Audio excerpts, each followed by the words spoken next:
For my own, I looked at a module that I teach, control engineering, and I'm going to kind of I guess provide an overview of what I did and how it worked. It's a fourth-year module in electronic engineering. The module is organised kind of like a lot of engineering modules. We've got 2 hours of lectures and 2 hours of labs. The labs I've been working on for a long time. Have been kind of now organised as a mini project, so they get like a task at the start, and there aren't individual labs. It's about they work in groups, and it's about kind of designing, testing, implementing, and that stuff. And it's quite independent or driven by the students. And I guess what I have, and in the lectures I use lots of kind of active learning, so there are discussions and all those sorts of things. But over time, what I'm finding is that I've lost more and more content to the point where I can't afford to lose any more, because some of the content that I've taught in the past has to make room for discussions and things like that, so you lose some of that. And the format of the timetable is that these 4 hours are from 10 till 2 o'clock of a Monday. So one of the issues there is I'm introducing an idea to the students from 10 to 12, or they're discussing it and stuff, and then I'm expecting them to be able to apply it to their own context or to their own projects from 12 to 2, and increasingly they just haven't had the time to make sense of it so that they can apply it, and then I'm getting really frustrated because I'm just going around and giving another lecture individually to students saying, look, this is what you need to do and this is how you need to do it and stuff like that. So to me it seemed like the flipped classroom could do 2 of these things. I could put some content online, and that allows me to pull back some of the stuff that I've lost. And if students were to engage with this before the class, then they might be able to make some sense of that and be better able to apply it to their projects during the project phase, as it gives them some time to disseminate it. So in terms of why I was doing it, those are the sorts of 2 objectives that I was hoping to achieve. The model that I adopted was before class I would have created approximately a 15-minute video. So I've taken like the slides that I've used the previous year. I've thought about, similar to what Shane was talking about, a lot of the thought at the time here was about the sort of narrative. What's going to go online? How is it going to be packaged up? I need to make a kind of new introduction and conclusion and stuff so that the thing works as a unit. And then I would use what I'm recording here, what I'm using here, which is screencast, to just capture that in the audio. So there's a piece, so we start it, and you can go through your slides kind of like you would in a lecture and talk over it. And there's a simple button which is to kind of save it as a video and then just upload it to Blackboard. So there's no huge sort of production there, but there is a bit of time to kind of think about what it is that you're going to do and to package it up before you actually start the recording. The recording is usually, in my case, straightforward enough. So I'll upload that to Blackboard, and then I would have on Blackboard again, and in hindsight, and based on what Jim was talking about, I'm not certain I would use the test questions in Blackboard again. They're quite awkward, and I spent a bit of time figuring them out. But I'd have created 2 kind of test questions in Blackboard with students, which I would have asked students to complete again before class. Right? And some of those were multiple choice questions, and some of them then were calculations, and some of them were kind of conceptual type questions. So, what did you think of this kind of concept, or how would you apply this concept to your project? And I told the class then that answering these questions was going to be, they were going to get 10% if they answered those 2 questions before class. So there was a timeout on the questions, and they had to have them answered before class at 10 o'clock on the Monday morning. And I also said I didn't care whether the answer was right or wrong. I wanted them to engage with the video and answer the question. So it was just about the engagement piece and not about actually the knowledge piece. So as long as they made, actually I did qualify it, a reasonable attempt to engage with it, right? So I didn't want a very obviously wrong answer, or just a random sort of selection. When I looked at it, I needed to be able to see that they made a reasonable attempt. So it was purely to kind of motivate the engagement piece. And then in class, so before class, I would have looked at these, the answers that were there, to see whether they had made sense of the video, right? And if they didn't make sense of it, or if there were obvious issues, then the first thing we'd have done is provided some feedback on that. Well, actually, the first time, all the time, We provided some feedback, which might have been, look, I'm really happy with the results, you all got the idea and we're just going to move on. Or, look, based on the answers, there seems like there's a couple of issues with, you know, the understanding, and we're going to address those and explore those. And then the rest of it was typically a scenario where they were asked to apply the concepts from the video to this, and this would have been about considering the theory, how they go about doing the design. And then the room where I do this, the group is quite small, there's like 16 students, of kind of a studio sort of space where they have computers and stuff, and then they go off and test it in simulation and those sorts of things. So it turned out to be, the lecture bit turned out to be very sort of applied. And we'd finish up often with kind of mini lectures to wrap it up. And after that, then they have their 2 hours of labs where they apply the ideas to their own projects, and then in their own time they need to arrange to meet, because they're doing this in groups, and complete the other assessments and stuff that's associated with the course.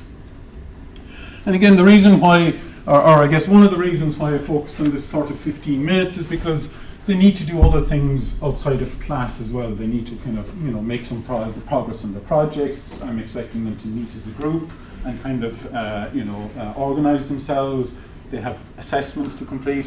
So I was feeling that if I was asking them to engage with anything much longer than a 15-minute and the questions, I was initially thinking, well, they might not engage with this, and this might prevent them from engaging with it, and therefore I chose to go with something that was shorter, I guess in the hopes that it would engage with it. So over the course of the semester, I managed to do this for weeks 2, 3, 4, 6, 8, and 10, and in between life got busy and stuff, and I didn't have time to create them and different things. When I looked at when I averaged the results, then on Blackboard, on average each week, 90% of the class engaged with the test. They answered the test questions. 90% of the class, went online, they looked at the videos that came on, and they answered the questions. Halfway through, or a little bit over halfway through, I kind of did a little survey because I was just interested in how it was going. So one of the questions was, I asked them how much time they were spending on this, and how much time were they spending watching the video, and how much time they were spending answering the questions. So here on the horizontal axis we have our students, 1 to 13, that answered this particular question, and here on the vertical axis we have our time in minutes, 20, 40, 60, 80. So on average, there's obviously a variation, and on average they're spending about an hour to review, or this is their self-reported data, so I did look at whether Blackboard confirms this, but the analytics there aren't great, so it doesn't really tell me an awful lot, or at least so far I haven't. But so what they're saying is on average they're spending about an hour doing this activity, which actually I think is probably not far off the mark. If they need to look at the video and probably look at it a second time and go off and check out the questions and maybe come back to the video again and think about the answer. I think if we're setting this up to assume that someone is just going to need to look at the content once and be able to make sense of it is probably a dangerous assumption, or probably not a very valid assumption. So I think when we're setting this up, we need to be maybe mindful that students need to go back over the material a couple of times in order to make sense of it, if that's what we want them to be doing. And as I said at the start, when we're thinking about content, to make sure that maybe we're giving them time to do those types of things.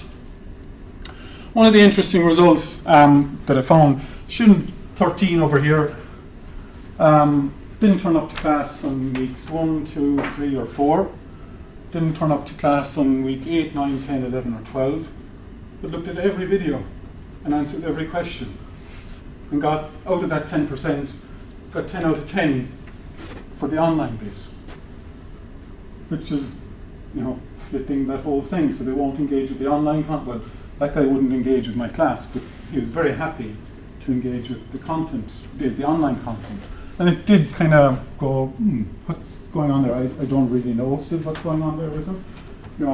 But there's certainly, for that particular case, suggestions that maybe it does suit particular types of students, that it's, and as I said, whatever was going on with him. I also asked them in that little survey something about the test questions. So, whether they're useful and whether they were valuable. So the majority of them would have selected, number 3 there. Knowing that the questions are there makes me pay more attention to the recording. If the questions didn't follow, I would not learn as much from the recording. So I think I was just, curious to whether, again, whether they felt they were a waste of time or whether they were learning something from them, and again that that they see the benefit of doing those things. Personally, I was happy with the pilot. It's something that I intend to continue on with. Next semester, I plan on taking a different module and doing something very similar with it, because students did engage with it. Insofar as my kind of anecdotal experience go, they certainly were better able to apply the ideas to the project. I wasn't as frustrated with that class. And that class weren't particularly good. They were, I would have had them in the first semester, and they would have had much poorer results than any class that I had previously, so they weren't a particularly good class or anything like that. And in addition to having more time to teach some of the more complex parts of the course, the flipped classroom bit allowed me to bring back in some content that I had lost, so it sort of satisfied with one of the initial objectives.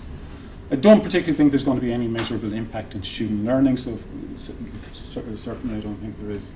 And as kind of Shane mentioned there, my experience would have been that it is resource intensive. So in terms of creating even that quite short video, like 15 minutes, it would have probably taken me most of the time about 2 hours to think through that, to put that together. And in fairness now, a lot of it was the test questions in Blackboard, because I hadn't used those before, so I was looking at the different options there on that. Sometimes I wanted them to put in a numerical question, a numerical answer, and I wanted to be able to give them feedback on that. So if the answer was right, they were told that it was right. If it was within 10%, they were told it was very close.